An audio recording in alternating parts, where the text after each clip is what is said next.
Noortekeskus üks vaieldamatult populaarsemaid mänge on piljard. Aga kahjuks ma kahtlen, et väga paljudel teist on omaenda piljardilaud kodus. Mida siis teha, et saaks kodus piljardit mängida? Mul on sulle üks halb ja üks hea uudis. Selleks, et päris piljardit mängida, selleks siiski peab olema laud kodus. Ja kui sul seda ei ole, siis peab praegu piljardist pausi pidama. Aga selleks, et mängida piljardilaadset toodet, selleks on vaja ainult veidikene loomingulisust ja saab ehitada ise väikese minipiljardi. Ja seda me täna hakkame õppima, kuidas ise ehitada väikene minipiljard. Et saaks mängida mingit sellist piljardilaadset mängu siis. Mida on piljardimängides vaja? On vaja lauda, on vaja kuule ja on vaja kii. Juba paar nädalat tagasi tehtud laivis, kus ma mängisin erinevate veidrate vahenditega piljardit, proovisin ma piljardimänguks pliiatsit, harilikku pliiatsit kummist otsaga. Ehk siis selles videos saime me teada, et pliiats sobib piljardimängimiseks suurepäraselt. Nii et kii on meil juba olemas. Me kasutame kiiks minipiljardi mängimisel harilikku pliiatsit. See on sul kindlasti kodus olemas. Nii, aga järgmiseks kuulid. Kust kohast saame kuulid? See ongi nüüd järgmine etapp. Järgmiseks siis siirdummegi nüüd meisterdamislaua taha ja vaatame, mida saame kasutada piljardikuulidele.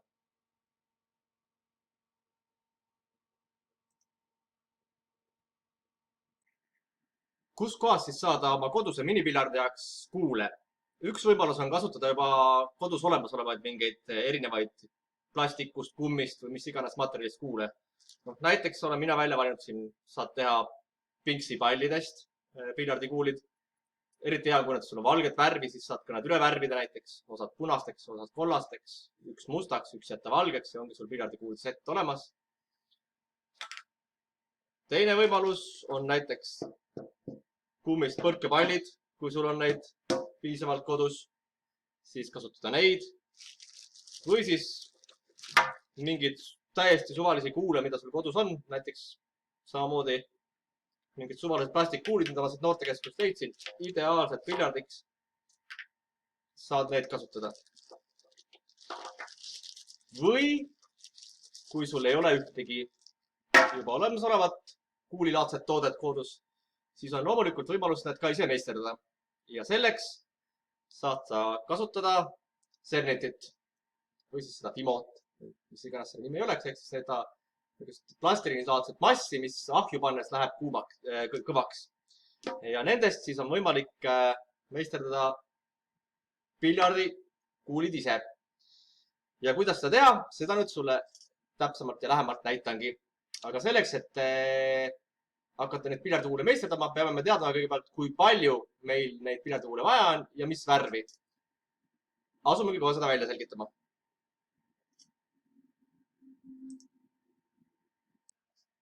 Siin on sulle pilt siis piljardikuulidest.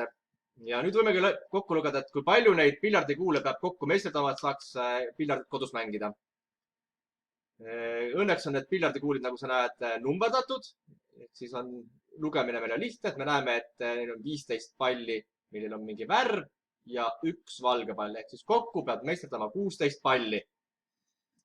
Ja need palli pead meisterdama niimoodi, et neid oleks 1, 2, 3, 4, 5, 6, 7 ühte värvi, 1, 2, 3, 4, 5, 6, 7, 17 värvi ning üks must või mingit teist värvipall ja üks valge pall.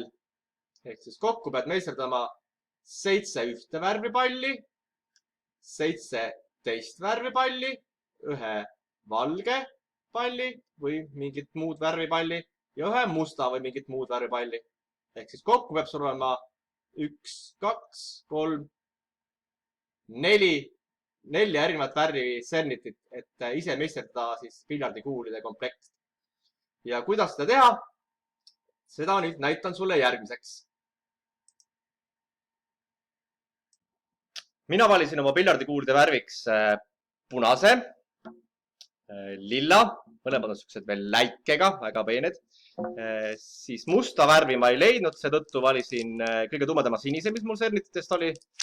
Ning valge palli jaoks oligi mul olemas valge Cernit. Ehk siis need 4 värvi on need, millest teen mina kuulid. 7 punast kuuli, osad on mul siin näed valmis. 7 lillat kuuli, 1 tumesinise ja 1 valge kuuli. Ja kuidas ma neid tegin? Selleks, et nad oleks enam-vähem ühe suurused, on 2 võimalust. Üks võimalus on see, et sa lõikad need tükid ja kaalud ära, kui sul on kodus väga täpne apteegi kaal.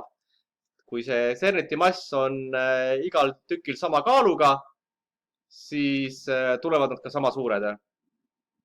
Teine võimalus on vähe juhuslikum, kui sinu jaoks ei ole väga-väga oluline, et need kuulid oleks täpselt ühe suurused. Nagu sa näed, minul ka nad päris täpselt ühe suurused ei ole ja ma arvan, koduse minipiljardi jaoks ei ole sellest ka väga suurt probleemi. Siis on üks lihtsam nipp, kuidas saada enam-vähemgi nad ühte mõõtu. On võtad oma Cerniti tüki, mõõdad ära ühe külje ja teise külje ja siis kõigepealt selle külje, mille sa mõõtsid, ühe külje mõõdad ära, siis jagad selle külje pikkuse 3-ga ja märgid siia Cerniti peale. Iga siis, teen sulle näiteks. Üks hetk.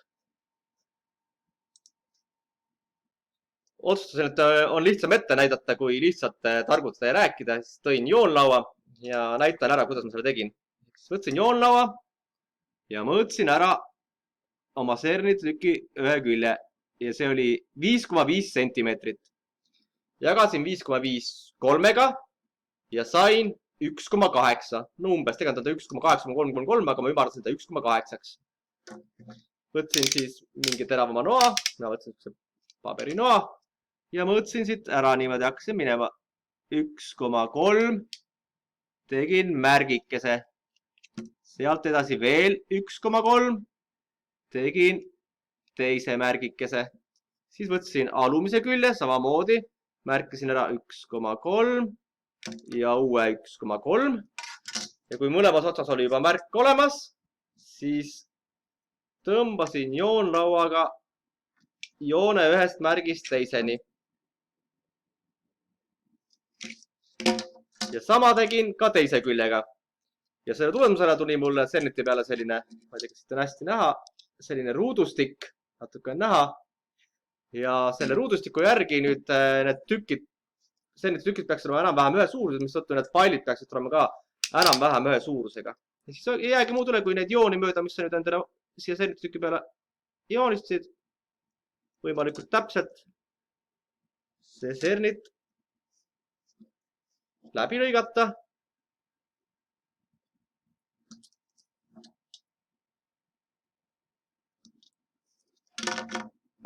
Ja siis saad endale siuksed ruudukesed, nagu mul on ka punased ruute juba ette tehtud, sinised. Ja sealt edasi on juba imelihtne. Võtad selle Cerniti tüki, natukene mudid seda näppude vahel, et ta läheks pehmemaks. Surud just need nurki, teravaid nurki sissepoole. Kui ta natuke on soemaks läinud, siis võtad siia käe vahele ja hakkad teda siin käe vahel natukene rullima. Ja juba näed, ta hakkab ümaramaks minema.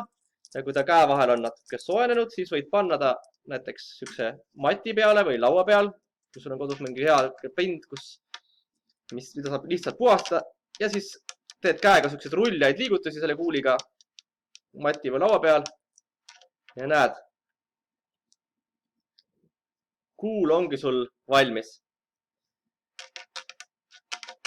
Ja nüüd ei olegi sul muud teha, kui jätkata siis sama protseduuri punastega 7 korda, lillade või mingi muu oma valitud värviga 7 korda ja siis teha veel üks valge samal meetodil ja üks kas must või tumesinine.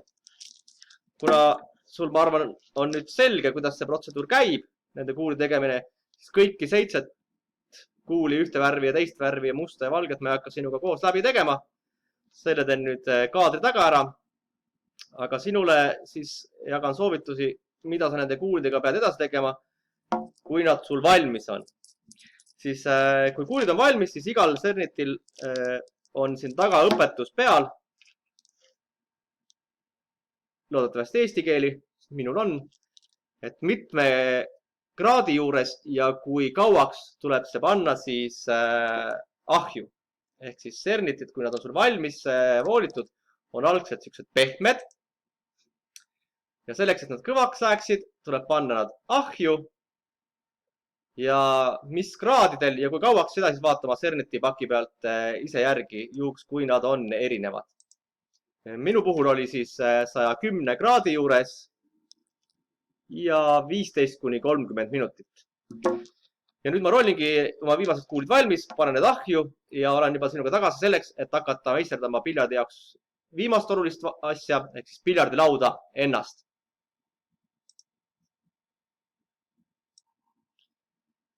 Samal ajal, kui nüüd serniti kuulid on ahjus, siis on aega hakata meisterdama seda piljardilauda. Ja piljardilaua meisterdamiseks on sul vaja järgmised vahendeid. Mõõdulinti või mõnda pikemat joonlauda. Mõlemad sobivad ka. Oleneb sellest, kui suurt lauda teed. Kui sa teed näiteks 30 centimeetrist lauda, siis piisab 30 centimeetrist joonavast. Kui pikemat, siis on sul vaja mõõdulinti või suuremat joonlauda. Siis on sul vaja harilikku pliiatsit, mingit pastakat, musta vildekat, tindepelli, mis iganes, milleks saab kirjutada või joonistada. Siis kääre, nuga, paberinuga. Paberinoaga on ettevaatlik, et see endale näppu ei lõika. Nii. Siis on sul vaja mingit ümmargust asja, mis on kitsam kui sinu tehtav piljardilaud. Mina kasutan sellist alussaldrikut näiteks. Ja jõuame põhivahenditeni, millest siis lõpuks ehitatud saab. Piljardilaua aluseks, keaks, pappkarp. Eriti hea on, kui ta on juba niisugune kokku volditud, sa pead ise kokku voltima. Pappkarbi mingi gaas või põhi. Kui kõrge see sügavus siit seest on, ei ole väga oluline. Mugavam, kui ta on nagu minul siuke madal. Ta ei ole väga kõrge.